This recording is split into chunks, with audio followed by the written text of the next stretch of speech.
Hello everyone, welcome back to A online solution. मैं हूं अशफाक। कैसे आप लोग? तो आज आपके लिए लाया हूं मैथ का very very important subjective question. Dear, ये इतना इंपॉर्टेंट सवाल है जैसे कि पिछला एग्जाम में जो एग्जाम हुआ था उसका क्वेश्चन बैंक का सब्जेक्टिव क्वेश्चन है। तो एग्जाम में टोटल 8 क्वेश्चन सब्जेक्टिव पूछा जाता है, उनमें से आपको सिर्फ 4 बनाना है। अब इन सभी चारों सवाल को जब आप देखोगे ना तो आपको पता है ना, एक कॉन्फिडेंस पैदा होगा, सर ये तो बहुत ही आसान सा सवाल पूछा जाता है। देखो, सवाल मीडियम इजी भी होता है ना, मीडियम भी होता है और हार्ड भी होता है। तो हमको तो सवाल बनाने से मतलब है ना। अब इसमें कुछ ऐसा ऐसा सवाल है ना डियर कि उस लेसन से सवाल तो आना ही आना तय है। तो इस वीडियो को देखने के बाद आपको बहुत सारे आइडियाज मिलेंगे और आपको पता चलेगा सर इस टाइप का सवाल तो कंफर्म है। मैं बता दूंगा आपको किस टाइप का सवाल एकदम आना ही तो आना है, उसको आप एकदम कंठस्थ कर लेना, ठीक है। तो चलिए स्टार्ट करते हैं। 4 सवाल को बनाएंगे सब्जेक्टिव क्वेश्चन, बहुत ही मजेदार का सवाल है। अगर आप चाहते हैं कि मैं खुद से बनाऊं ईमानदारी पूर्वक तो आप पॉज कर सकते हो, सवाल को बना सकते हो, फिर आगे बढ़ सकते हो, ठीक है ना। नहीं तो चलिए मेरे साथ भी बनाने की कोशिश करेंगे। आप अगर मुझे इस आईडी पे फॉलो नहीं किए हैं तो फॉलो कर सकते हैं, नीचे डिस्क्रिप्शन में लिंक दिया हुआ है, टेलीग्राम पे जरूर जुड़ना आप लोग। ओके, चलिए सबसे पहला सवाल को थोड़ा सा छोटा कर दें क्योंकि मेरे कुछ होनहार प्यारे प्यारे बच्चे हैं, उनको इंग्लिश में भी सवाल की जरूरत पड़ती है, इसलिए मैंने सवाल को इंग्लिश में भी ट्रांसलेट कर दिया। चलो कोई दिक्कत नहीं, जिसको इंग्लिश में पढ़े इंग्लिश देखो। देखिए सवाल क्या बोलता है, यदि किसी भिन्न के अंश और हर दोनों में 2 जोड़ दिए जाए तो वह भिन्न जो है 1/2 हो जाती है, ठीक है। क्या हो जाती है? 1/2। यदि अंश और हर दोनों में 7 घटा दिए जाए तो वह 1/3 हो जाती है। वह भिन्न ज्ञात करें। देखिए इस टाइप का सवाल यानी कि 2 चर वाले रैखिक समीकरण उम्र वाला रहे, है ना, एज वाला होता है ना, उम्र वाला रहे, या तो भिन्न वाला रहे, या तो संख्या वाला रहे, इस लेसन से एक सवाल आना ही आना तय है, ठीक है। तो चलिए सवाल को बनाते हैं। कैसे बनाते हैं? देखिए हमको मानना पड़ेगा कोई भिन्न, जब भी कोई भिन्न होता है तो हर और अंश होता है उसमें, है ना। क्या होता है उसमें? हर होता है और अंश होता है, मतलब कि न्यूमरेटर होता है और डिनोमिनेटर होता है, ठीक है। तो हमको भिन्न मानना पड़ेगा। देखिए माना कि, चलिए पहले तो यहाँ पे हल कर लेते हैं, यहाँ पे हल लिखते हैं। यहाँ पे लिखता हूँ माना कि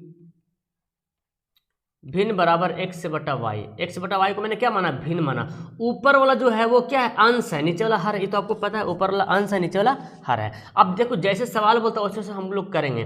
देखिए प्रश्न से, ये बहुत आसान सा सवाल है, प्रश्न से लिखते हैं। देखिए क्या बोलता है, यदि किसी भिन्न के अंश और हर में दोनों में 2 जोड़ देंगे तो ये हमारा भिन्न है, एक्स बटा वाई क्या है? भिन्न है। तो अंश में भी 2 जोड़ेंगे और हर में भी 2 जोड़ने बोला ना, दोनों में 2 जोड़ दिए जाए तो वह कितना हो जाता है? वह जो है 1/2 हो जाता है। अब पहले इसको हल कर लेंगे और समीकरण हम लोग बना लेंगे, तब हम लोग आगे बढ़ेंगे, ठीक है। तो चलिए इसको हल करते हैं। हम लोग क्या करेंगे? इसको क्रॉस गुना कर देंगे। क्या करेंगे? क्रॉस गुना करें। देखिए 2 को x से गुना करेंगे तो 2x हो जाएगा, 2 को 2 से गुना करेंगे 2 दूना 4 हो जाएगा, y को 1 से करेंगे y हो जाएगा, 2 को 1 से करेंगे तो 2 हो जाएगा। अब y वाला एक तरफ लाते हैं, y वाला एक तरफ लाते हैं, 2x माइनस वाई हो गया, और ये 2 क्या इधर है और 4 को भी इधर भेज देते हैं यानी कि -2।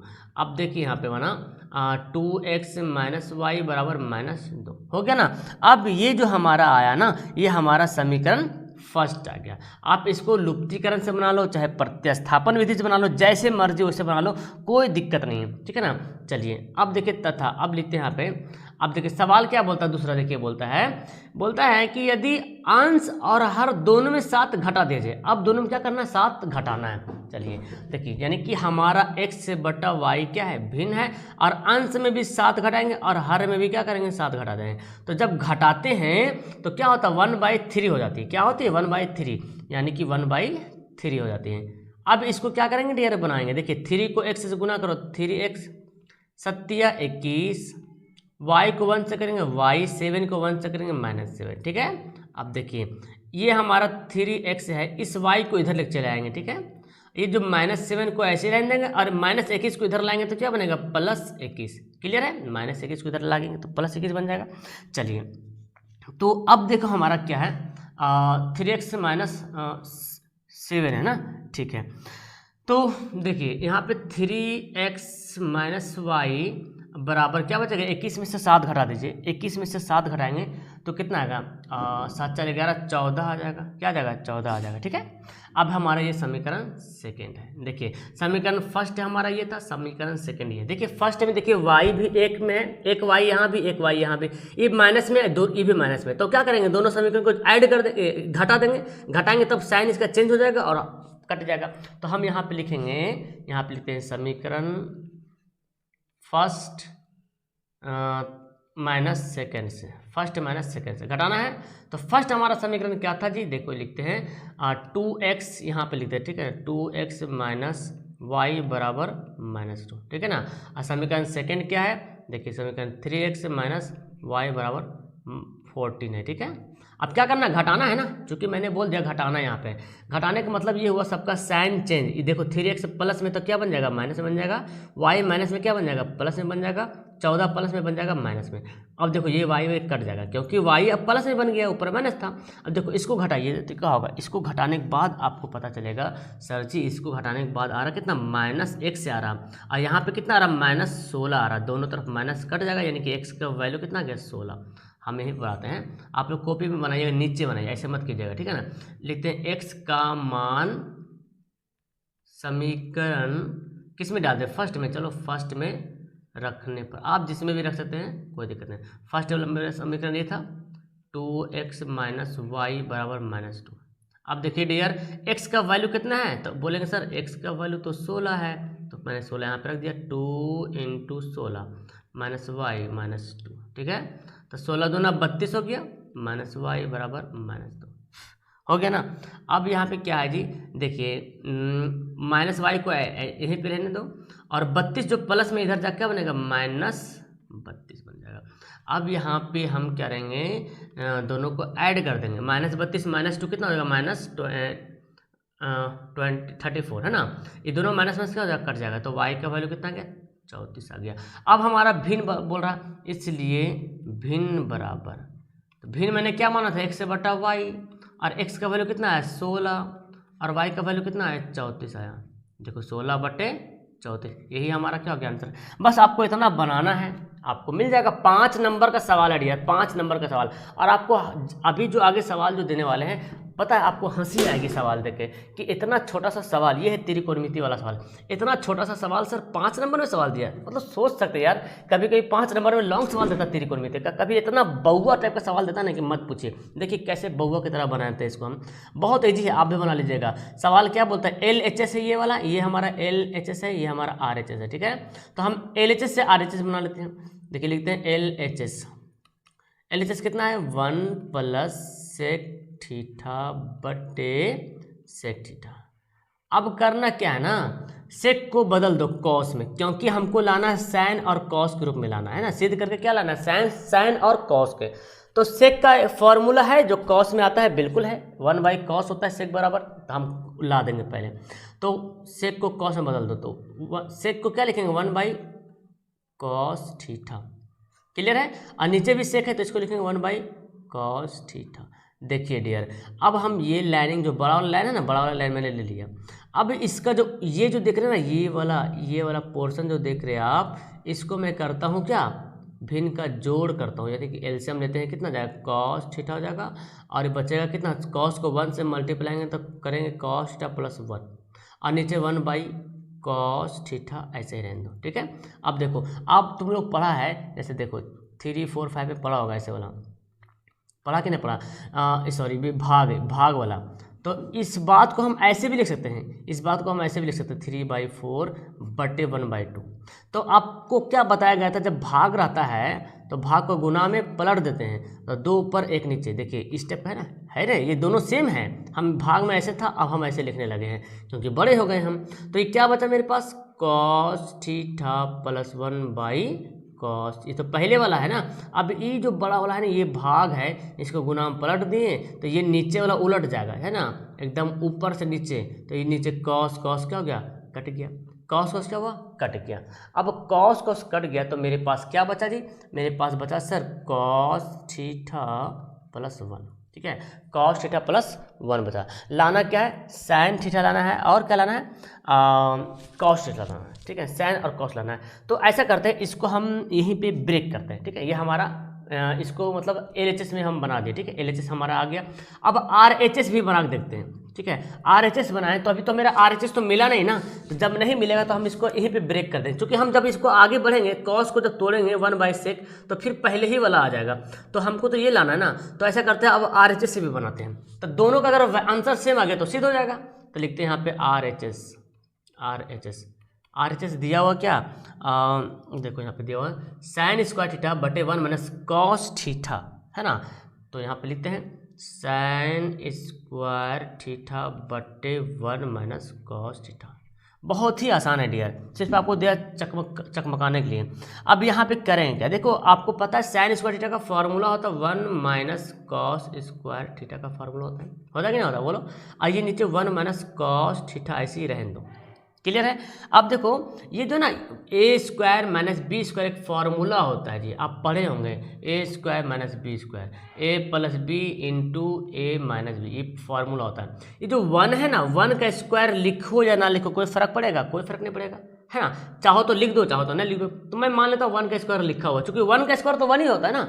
तो ये मान लेते हैं 1 का स्क्वायर है और कॉस का स्क्वायर, तो ए स्क्वायर माइनस बी स्क्वायर की शक्ल में दिख रहा। तो मैं क्या करूँगा, इसको ए प्लस बी इंटू ए माइनस बी, ए हमारा 1 है, बी हमारा कॉस है, नीचे 1 माइनस कॉस थीटा, ये दोनों हो गया खलास। अब मेरे पास बचा 1 plus cos theta. 1 plus cos theta को हम कॉस थीटा प्लस 1 भी लिख सकते हैं। तो हमारा RHS में भी LHS में भी इतना ही आया था और RHS में भी इतना ही आ रहा, मतलब दोनों सिद्ध हो गया। तो लिखते हैं इसलिए LHS बराबर RHS हो गया ना, ये क्या हो गया, प्रूव्ड हो गया। देखो कितना हल्का सा सवाल दिया, बस थोड़ा सा कॉपी तो खर्चा हो गई होगा, है ना, लेकिन सवाल बहुत ही आसान सा सवाल है। तो मेरे ख्याल से ऐसा सवाल आपके नज़र में अगर दिख जाएगा तो आप तो बख्शोगे नहीं इसको, है ना। इस टाइप के सवाल तो आप आराम से एकदम आराम से इस सब टाइप के सवाल जो है कर लोगे। ठीक है, तो चलिए आप सवाल पढ़ते हैं, तीसरा सवाल पढ़ते हैं डियर। समझ में आ गया उम्मीद है आपको, है ना। चलिए अब देखिए सवाल तीसरा, बहुत इंपॉर्टेंट सवाल, हाइट एंड डिस्टेंस सवाल आप पढ़े होंगे। उससे सवाल बोलता है कि समुद्र तल, है ना, समुद्र तल से 95 मीटर ऊंची, समुद्र का जो सरफेस है ना वो बोला जा रहा, समुद्र का जो सरफेस है उससे 95 मीटर ऊंची प्रकाश गृह के शिखर से देखने पर 2 समुद्री जहाज़ों के अवनमन कोण, यानी कि एक ऐसे बना हुआ, देखो ऐसे बना हुआ। अगर आपको हाइट एंड डिस्टेंस का डायग्राम बनाने आ गया, समझ लो कि आपका सवाल आधा सवाल हल हो जाएगा। ठीक है, और हाइट एंड डिस्टेंस एक सवाल एकदम कंफर्म है कि एक सवाल आएगा तो आएगा 5 नंबर वाला, इसलिए आप लोग इसको बनाते रहो लॉन्ग सवाल को। ठीक है ना, 2 सवाल, 1 सवाल, 2 सवाल, 3 सवाल रोज प्रैक्टिस करो, एकदम कंफर्म है कि आएगा ये वाला, एकदम फंसने वाला है। तो यहाँ पे मान लो कि कोई ये लाइट है, प्रकाश लाइट है। अब यहाँ से देख रहा 2 समुद्री जहाज नीचे में पानी वाला जहाज 2 है, उसका अवनमन कोण 30 डिग्री 45 डिग्री। तो एक जहाज मान लेते यहाँ पे होगा और एक जहाज मान लेते यहाँ पे होगा, क्योंकि 30-45 बन रहा, तो एक जहाज मान लेते यहाँ पे होगा। इसका नाम मैंने P रख दिया, एक जहाज का मैं Q नाम रख देता हूँ। ठीक है, और यहाँ पे ये हमारा A मान लेता हूँ, ये हमारा B नाम का टावर है, और है ना 95 मीटर ऊंची प्रकाश गिरी है, मतलब यहाँ पे लाइट है, लाइट लगा हुआ और वहाँ से दिख रहा। अवनमन कोण मतलब देखो ऐसे, ये है क्या, ये जो देख रहे हैं ये है 45 डिग्री, ठीक है ना, और ये जो छोटा सा है ये है 30 डिग्री। क्लियर है, ये है 30 डिग्री। तो ये हमारा जो 30 डिग्री बनेगा, देखो जितना इस 90 डिग्री के जितना करीब ले जाएंगे इसको उतना कोण बढ़ते जाएगा, और जितना झुकेगा उतना घटेगा। तो ये 30 है, तो आपको पता है एकांतर कोण जब ये अवनमन कोण 30 डिग्री तो उन्नयन कोण भी 30 डिग्री होता है। ठीक है ना, और ये जो है 45 डिग्री है ना, ये जो यहाँ से तक है ये क्या है 45 डिग्री। तो ये जो अवनमन पे 45 हो गया, तो ये भी क्या हो जाएगा 45 हो जाएगा, और ये दिया 95। अब बोलता क्या है, प्रकाश गिरी के एक ही और जहाज एक दूसरे के पीछे खड़े हो, मतलब जहाज एक दूसरे के पीछे है, एक जहाज यहाँ पे है तो एक जहाज यहाँ एक दूसरे के पीछे खड़े हैं। बोलता है दोनों जहाज़ों के बीच की दूरी, मतलब पी क्यू निकालना हमको ना, ये पी और क्यू निकालता। मान लेते एक्स वाई, पी क्यू का वैल्यू एक्स वाई मान, और इसका वैल्यू कुछ मैं क्यू ए तो नहीं दिया तो हम ए मान लेते, वाई मान लेते। ठीक है, समझ में आ गया। अब देखो जो जो यहाँ पे है ना उसको हमको लिखना पड़ेगा। माना कि क्या क्या मानते हैं भाई, माना कि ए बी प्रकाश गिरी है ना, ये तो रियली में तो नहीं, हम तो इमेजिन कर रहे हैं ना। माना कि ए बी प्रकाश गिरी है, ठीक है ना। और क्या मानेंगे, पी तथा क्यू दोनों जहाज है ना, जिसकी दूरी ये सब अपना मन से लिखिएगा, ठीक है, जिसकी दूरी x मीटर है, ठीक है। जो जो मतलब दिया उसको हम लिख लेना है। और ए बी यहाँ पे लिखा नहीं ना, अच्छा लिख देते हैं, ए बी बराबर 95 मीटर, ये सब दिया हुआ था, लिख लिया मैंने, ठीक है। कौन लिखिएगा तो कौन भी लिख लीजिएगा कि 30 डिग्री थीटा बराबर क्या है ना, थीटा बराबर एक कौन बन रहा हमारा 30 डिग्री और एक हमारा बन रहा 45 डिग्री। अब चाहो तो ऐसे लिखो या तो पूरा एक्सप्लेन करके लिख दो, कोई दिक्कत नहीं। तो अब देखो हम क्या करेंगे, हमको निकालना है एक्स का वैल्यू निकालना है। ये पी क्यू, एक जहाज हमारा पी के पास है, एक जहाज क्यू के पास है। अब इन दोनों के बीच की दूरी तो यही पी क्यू होगा ना, पी क्यू। लेकिन इसके पहले हमको वाई भी निकालना बहुत जरूरी है। तो पहले tan 45 डिग्री निकालते हैं। त्रिभुज किसमें, क्यू ए या बी ए क्यू में, समकोण त्रिभुज बी ए क्यू में। तो मैं लेता हूँ, यहाँ पे लिख लेते हैं बी ए क्यू में, चलिए अच्छा यहाँ पे लेते हैं, ठीक है, बी क्यू ए लिख सकते हैं। चलो लिखते हैं त्रिभुज बी क्यू ए में, समकोण चाहो तो समकोण लिखो, नहीं तो चाहो कोई दिक्कत ऐसे भी लिख सकते हैं। बी क्यू ए मैंने लिख दिया। अब इससे अगर हम बनाते हैं तो इससे देखिए हम क्या निकालते हैं, tan 45, चूँकि 45 डिग्री दिया हुआ है, देखिए है ना जी, tan 45 डिग्री दिया हुआ है। tan 45 का वैल्यू क्या होता है, लंब बटा आधार, है ना। लंब हमारा कौन है, बी ए है, और आधार कौन है, क्यू ए है जी। अब tan 45 का वैल्यू कितना होता है, 1 होता है। बी ए का वैल्यू 95 दिया हुआ है और क्यू ए का वैल्यू y दिया हुआ है। तो इस तरह से हमारा y का वैल्यू कितना हो गया, 95 मीटर, यानी कि y का वैल्यू भी 95 मीटर, ठीक है। अब हम निकालेंगे 30 डिग्री, तो 30 डिग्री के लिए तो पूरा त्रिभुज आ जाएगा ना, ये पूरा त्रिभुज यहाँ से यहाँ तक आ जाएगा, यानी कि बी पी ए में, है ना, त्रिभुज बी पी ए में। चलिए क्या लिखते हैं, tan 30 डिग्री बराबर, तो tan 30 का वैल्यू भी वही होगा, है ना, मतलब लंब बटा आधार। तो बी यहाँ पे लंब क्या हो जाएगा, बी ए, और आधार हो जाएगा पी ए, है ना, यहाँ से यहाँ तक पूरा आधार हो जाएगा पी ए। तो यहाँ पे लिखते हैं बी ए बटे पी ए, देखो बी ए बटे पी ए लिख लिया। अब tan 30 का वैल्यू क्या होता है, 1/√3, ये तो पता है आपको। और बी ए का वैल्यू 95, पी ए का वैल्यू नहीं पता, हमको पता है पी ए का वैल्यू x + y। देखिए पी ए कहाँ तक है, यहाँ से तक पूरा पी ए है। तो x से y में हम इसको तोड़ दिए, हम लिख सकते हैं x + y लिख दिए। अब हमको y का वैल्यू भी पता चला गया, तो y का वैल्यू भी हम यहाँ पे चाहे तो पुट कर सकते नहीं बल्कि कर देंगे। चलिए तो पहले क्रॉस गुना करते, देखिए क्रॉस गुना करते, x + y को 1 से गुना करेंगे तो x + y हो जाएगा, और 95 को √3 से गुना करेंगे तो 95√3 हो गया। अब y का वैल्यू कितना आया था मेरे पास, 95 आया था, 95√3। तो हमको तो x का वैल्यू निकालना है जी, तो 95√3 और ये प्लस जाके क्या बनेगा, माइनस में 95। अब 95 मैंने ले लिया कॉमन, √3 - 1। आप इतना भी आंसर करोगे तो आपको किसी के माइक के लाल की औकात नहीं कि आपका एक नंबर काट ले, क्योंकि NCERT में ऐसा ही आंसर देता है। और आपको दिल ना भरे तो अब इसको करो, है ना, करो गुना जोड़ जो करना है करो। 95 हो गया, √3 का वैल्यू आपको पता है कितना होता है जी, 1.732 - 1, इसको घटा लो। 95 को इसको गुना करेंगे तो 0.732 से गुना करेंगे, अब गुना कर दो तो आ जाएगा 69.54 मीटर। ये भी आंसर है, और इसमें भी कोई नहीं एक नंबर काट सकता है, एक नंबर भी नहीं काट सकता है, ठीक है ना। अगर काटेगा तो चैलेंज कर देंगे। ओके, तो ये हमारा बना, क्लियर है, समझ में आ गया। बहुत आसान तरीका से था, बस आपको स्टेप बाय स्टेप समझना है। हाइट एंड डिस्टेंस बहुत ही इजी क्वेश्चन होता है, ठीक है ना। आपको एक क्वेश्चन एकदम 100% रहेगा तो रहेगा एग्जाम में, एकदम जान लो।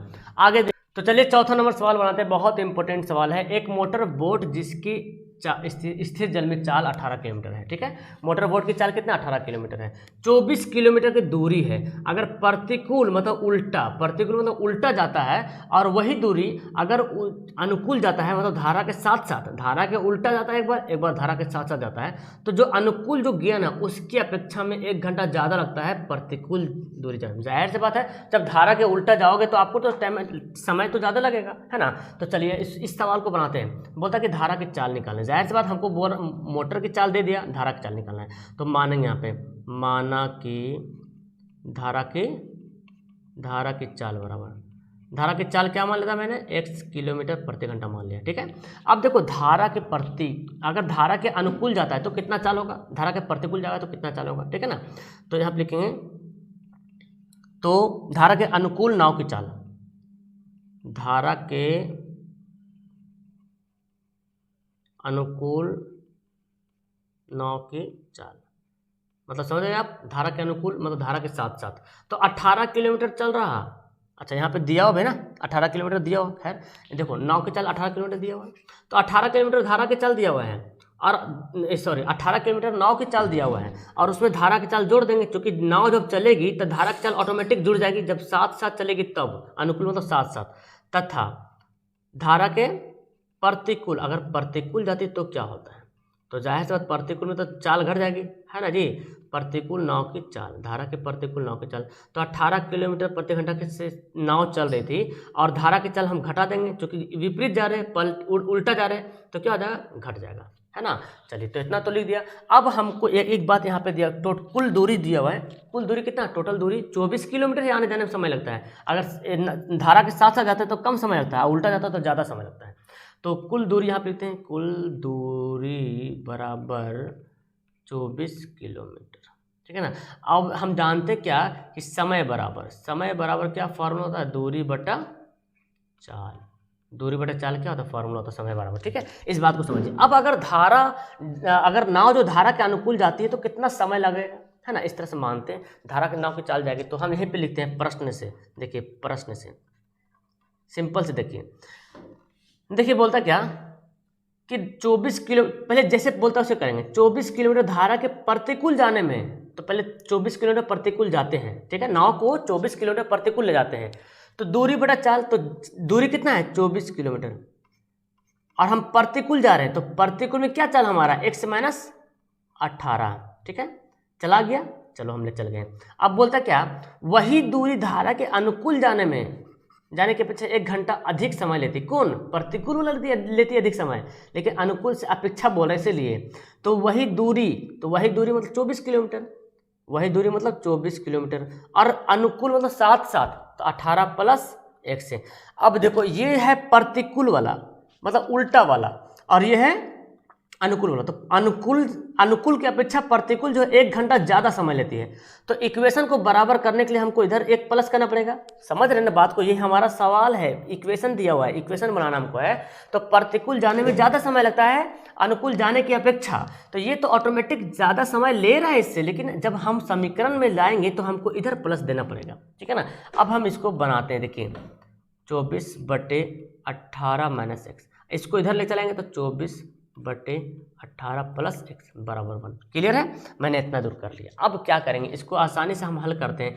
देखिए 24 को यहाँ पे साइड करते हैं, 1/18 माइनस एक्स कर लिया, ठीक है ना, और फिर यहाँ पे 1/18 प्लस एक्स, चूँकि हमारा पास क्या हो गया ना, ये 24 जो है कॉमन ले लिया मैंने, ऊपर से 24 कॉमन ले लिया, ठीक है।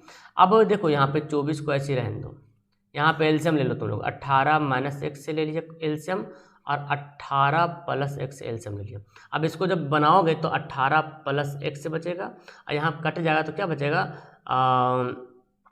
यहाँ पे काटने के बाद हम लिख सकते हैं 18 और माइनस माइनस क्या हो जाएगा प्लस, ये जो ना ये माइनस जो है इससे गुना होगा, क्योंकि माइनस में हमेशा गुना होता है, ठीक है ना। तो ये 18 कैंसिल हो जाएगा, बराबर 1।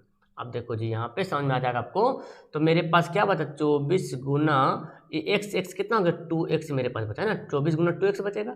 देखो 18 minus x, 18 plus x, formula a minus b a plus b क्या होता है, a square minus b square, है ना, a square minus b square होता है, मैंने कर दिया बराबर 1। अब हम क्या करेंगे, इसको क्रॉस गुना करेंगे, 24 गुना 48 हो जाएगा, 48x बराबर 18 का स्क्वायर माइनस एक्स का स्क्वायर। अब हम 48 को भी उधर ले चल जाते हैं, नहीं इधर वाला सब इधर लाते हैं ना, किसी को मतलब सबको इधर लेकर आते हैं, तो माइनस एक्स स्क्वायर को इधर लाएंगे तो क्या बनेगा प्लस एक्स स्क्वायर, और ये प्लस 48x को ऐसे रहने दो, ये 18 को इधर लाएंगे तो क्या बनेगा माइनस, और 18 का स्क्वायर कितना होता है 300, 24 होता है बराबर 0। अब इस सवाल ये जो हमारा आ गया ना फैक्टर, यहाँ पे गुणनखंड आ गया, इसको गुणनखंड विधि से बना लो, चाहे तो आप द्विघात जो गुणनखंड है द्विघात सूत्र उससे बना लो। तो द्विघात सूत्र से क्या होगा ना, आप आराम से बना पाओगे। ऐसे में क्या है ना, आपको देखो लंबा है ना 324 है, आप 324 को फैक्टर करोगे, फिर देखो किससे कट रहा किससे नहीं कट रहा। तो हम इससे अच्छा करते हैं, उतना मेहनत करने से अच्छा है कि हम द्विघातीय सूत्र बनाते हैं, ठीक है ना। यहाँ पे हम देखते हैं कि लिखते हैं यहाँ लिखते हैं, यहाँ a बराबर कितना 1 है, इसका स्क्वायर 1, b बराबर कितना 48 और c बराबर -224, ठीक है। अब हम क्या करते हैं, यहाँ पे लिखते इसलिए यहाँ लिखते हैं द्विघातीय सूत्र से, ऐसे लिखते हैं द्विघातीय सूत्र से हम इससे बना सकते हैं। द्विघात का सूत्र क्या होता है, -b plus minus over root b square -4ac/2 है। आप ऐसे बना सकते हैं, चूँकि ऐसे इजी बनेगा आपको, और ऐसे उधर से थोड़ा टाइम लगेगा, ठीक है ना।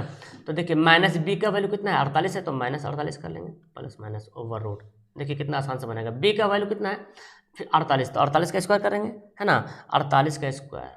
अब आपको 48 का स्क्वायर भी करना पड़ेगा, -4, a का वैल्यू 1, c का वैल्यू -324। तो अगर आपको 48 का स्क्वायर याद है तब तो इजी बनेगा, नहीं तो फिर गुणनखंड से बना लो, गुणनखंड से फैक्टर बन जाएगा। अभी बताते हैं कैसे गुणनखंड से अगर बनाना है। a का वैल्यू कितना है, a का वैल्यू देखो 1 है, a का वैल्यू 1 है, गुणनखंड आपको आता बनाने के लिए बहुत अच्छी तरीके से। तो -48 हो गया। अब 48 का स्क्वायर हमको निकालना पड़ेगा जी, है ना। तो 48 को 48 से गुना कर देते हैं, तो आ जाएगा 2392, कितना आ जाएगा 2392, और माइनस में प्लस 324 है ना, 324 को कर देते हैं, मैंने कितना से गुना 4 से गुना कर दिया, तो 1296 आ जाएगा, कितना आ जाएगा 1296। अब बटे ये पूरा बटा ना, पूरा बटे में कितना 2। तो अब देखो यहाँ पे -48 बन गया प्लस माइनस, इसका जोड़ो तो 6 2 8, इसको जोड़ना पड़ेगा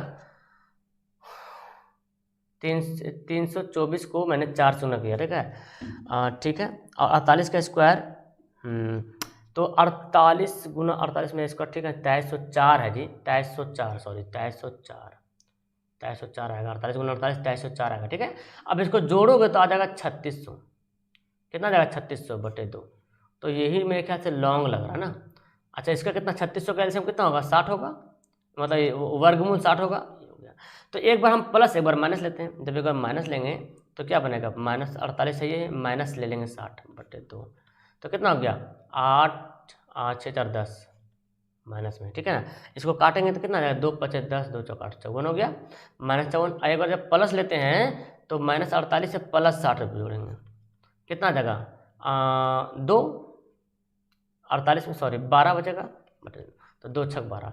तो आप ना देखो ये हमारा आंसर हो गया, ठीक है ना, ये हमारा क्या हो गया। अब ये हमारा अभी x का वैल्यू नहीं, तो x का वैल्यू माइनस में तो जोड़ते नहीं, माइनस में x का वैल्यू नहीं होता, ठीक है ना, x का वैल्यू माइनस में नहीं होता है, इसलिए हम प्लस वाला लेंगे, ठीक है ना। इसलिए क्या लेंगे, प्लस वाला लेंगे। इसलिए धारा की चाल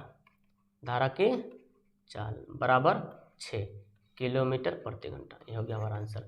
आप अगर इस समय फैक्टर करोगे, इसको अगर फैक्टर करते हो यहाँ यहीं पर से इसको फैक्टर करते हो तो 54 और 6 से फैक्टर करो, है ना। 54 6 से इसको तोड़ो, 48 को 54 और 6 में, तो आपको आसान से बन जाएगा, है ना। गुणनखंड तो बनाने आता है आपको, है ना। चलो किसको किसको गुणनखंड बनाने आता है, गुणनखंड विधि से कौन कौन बना सकता है, इस सवाल को नीचे कमेंट बॉक्स में कमेंट जरूर करना, ठीक है। अब आपको तो आंसर पता चल गया, ज़्यादा आपको एलसीएम वगैरह एचसीएफ करने की तो जरूरत है नहीं। आपको 54 और 6 में फैक्टर करना है, तो 54 6 में 48 को फैक्टर कर दो, मतलब बंटवारा कर दो, ठीक है। और फिर उसके बाद कॉमन लेके आप x का वैल्यू ला दो, तो दोनों आंसर आएगा, 54 भी आएगा, -54 आएगा और प्लस 6 आएगा। तो हमको 6 चाहिए, प्लस में चाहिए, इसीलिए। तो ये देखो 4 सवाल बहुत ही ज़्यादा इंपॉर्टेंट थे, ठीक है। तो मुझे उम्मीद है कि आपको ये चारों सवाल समझ में आ गया होगा और आप 4 के 4 बना लियोगे। अगर नहीं बनाए तो इसको नोट करना, ओके, बहुत ही ज़रूरी है। मिलते हैं आपको नेक्स्ट वीडियो में। That's all, thank you everyone, bye.